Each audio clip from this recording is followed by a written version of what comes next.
मैं हूं राजेश बादल और आज हम आपको ले चल रहे हैं एक ऐसे इलाके में जहां से हिंदुस्तान को मिला शायरी का एक अनमोल खजाना। इस खजाने के एक मोती ने आजादी से भी पहले चमकना शुरू किया था और फिर 60 साल तक लगातार अवाम के दिलों पर उसकी हुकूमत चलती रही। एक ऐसा नाम जिसने अपने शब्दों के जादू से करोड़ों लोगों को दीवाना बना दिया, वो हर दौर में धड़कता रहा। उत्तर प्रदेश के एक छोटे कस्बे से निकलकर दुनिया भर में धूम मचाई और इस कस्बे ने उसके नाम से जुड़कर पहचान की अनमोल दौलत पाई। ये नाम है मजरूह सुल्तानपुरी।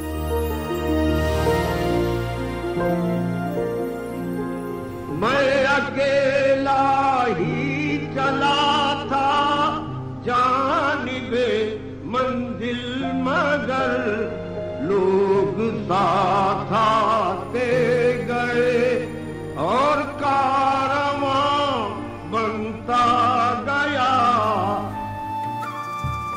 कुछ ऐसे ही अंदाज में 93 साल पहले 1 अक्टूबर 1919 को उत्तर प्रदेश के निजामाबाद में असरारुल हसन खान आए थे। अंग्रेजों की पुलिस में हेड कांस्टेबल सिराजुल हसन खान के घर में। यह हसन खानदान सुल्तानपुर जिले के गंजेड़ी का रहने वाला था। असरार के पिता बेटे को अंग्रेजी नहीं पढ़ाना चाहते थे, लिहाजा 7 साल तक असरार ने मदरसे में दीनी तालीम हासिल की, अरबी, फारसी और उर्दू सीखी।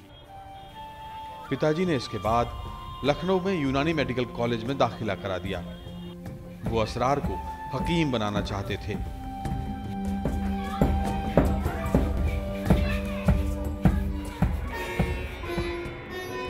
लेकिन असरार मियां पर तो शायरी और सुर की धुन सवार थी। चुपचाप एक संगीत विद्यालय में जाने लगे। पिताजी को पता चला तो नाम कटवा दिया। असरार मियां निराश थे। क्या करते? मन महसूस कर हकीमी का हुनर हासिल करते रहे। पढ़ाई पूरी हुई तो सुल्तानपुर के पलटन बाजार में अपना दवाखाना शुरू कर दिया। ये 1940 का साल था। उन्होंने हिकमत पढ़ी है। पुराने ज़माने में हकीम जो हुआ करते थे वो सारे नुस्खे अपने फ़ारसी ज़बान में लिखते थे, तो ये लोग सब फ़ारसी में नुस्खे बोला करते थे। तो मजरूह साहब को भी फ़ारसी का, मजरूह साहब का सबसे बड़ा कारनामा ये है कि उन्होंने गज़ल को ज़िंदगी के मसाइल हल करने का ज़रिया बना के दिखा दिया।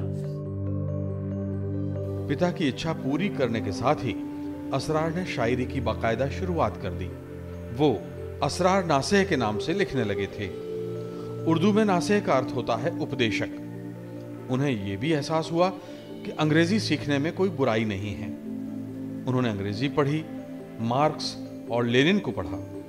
उनके लेखन पर भी उसका असर दिखने लगा।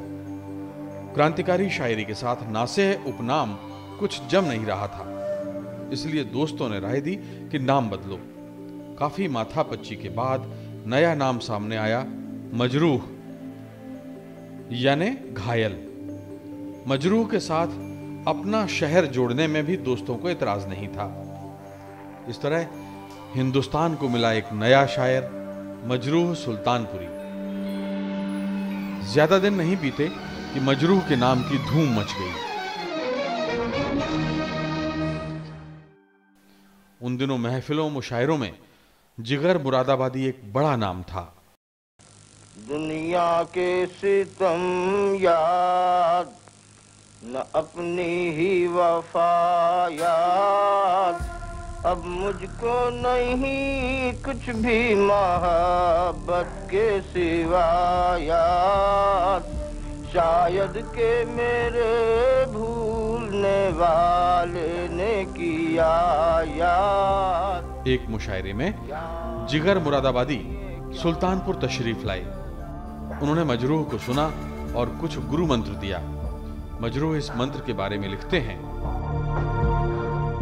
1941 में जिगर साहब ने मुझे सुना। उन्होंने मुझे 2 बातें बताई। एक ये कि अगर किसी का अच्छा शेर सुनो तो कभी नकल ना करो, और दूसरा ये कि जो तुम्हारा अनुभव हो, जो आप अपनी रूह से महसूस करो, वही कहो और वही लिखो। हजरत जिगर मुरादाबादी मेरे लिए संगे मील की हैसियत रखते हैं।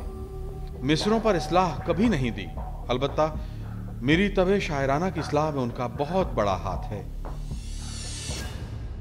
कोई और मजरू को जानता हो या न जानता हो, उर्दू ज़बान जानता हो या न जानता हो, लेकिन ये कि वो इस शेर को ज़रूर दोहराता है कि मैं अकेला ही चला था जानिबे मंजिल, मगर लोग साथ आते गए और कारवां बनता गया। ये उनका ऐसा शेर है जो दुनिया के कोने कोने में गया।